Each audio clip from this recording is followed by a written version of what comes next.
Hi, do you know what is the most searched query on Google? It's not IPL or Bollywood. It is, what is wrong with me? Yes, it's Google before doctors. But hey, do you really want to take the word of someone who may not know any better than you and me?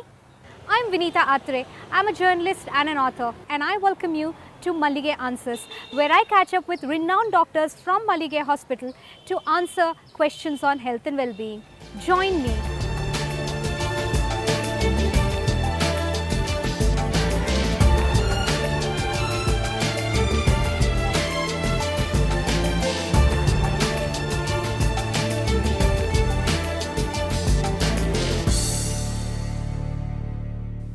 Hello and welcome to Mallige Answers. I am Vineetha Athrey and I am in conversation with renowned surgeon Dr. Shivshankar Sastry. Hello, doctor.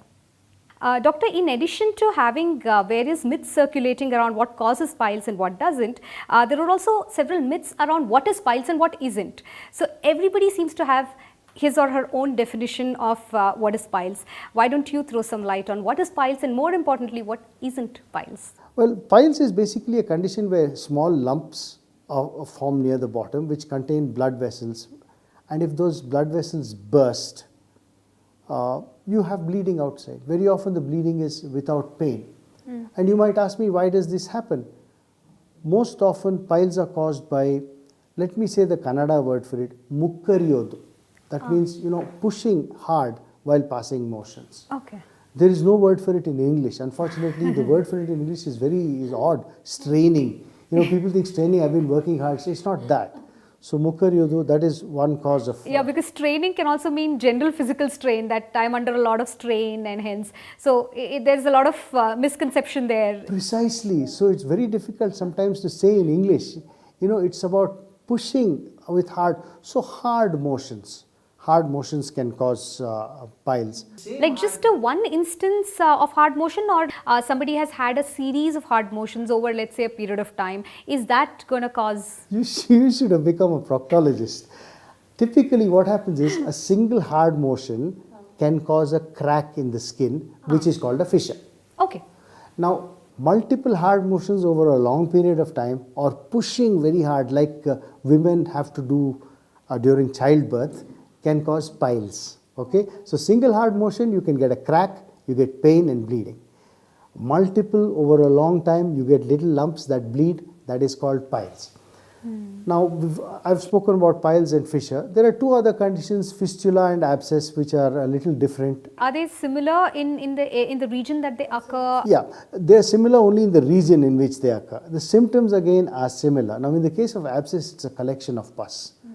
And it's extremely painful, and sometimes you can diagnose a patient with an abscess by just looking at him, because he walks into the clinic. Oh my God.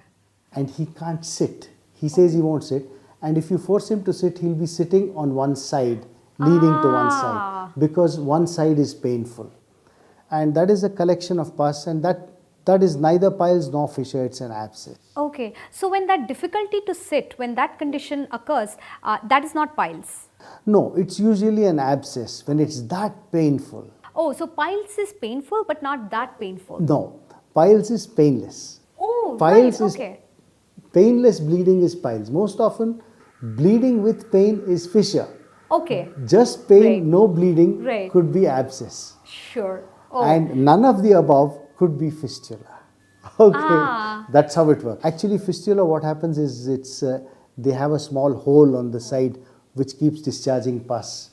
So that's a slightly different condition. It's like a bypass route where the motions, instead of coming directly out from the anus, have unfortunately formed a bypass route, and it's not motions that come out, it forms pus, and pus comes out, and that's called fistula. On that note, thank you, doctor. We hope you're really enjoying this series. Keep watching Mallige Answers. We'll come back and continue discussing piles, fissures and fistula.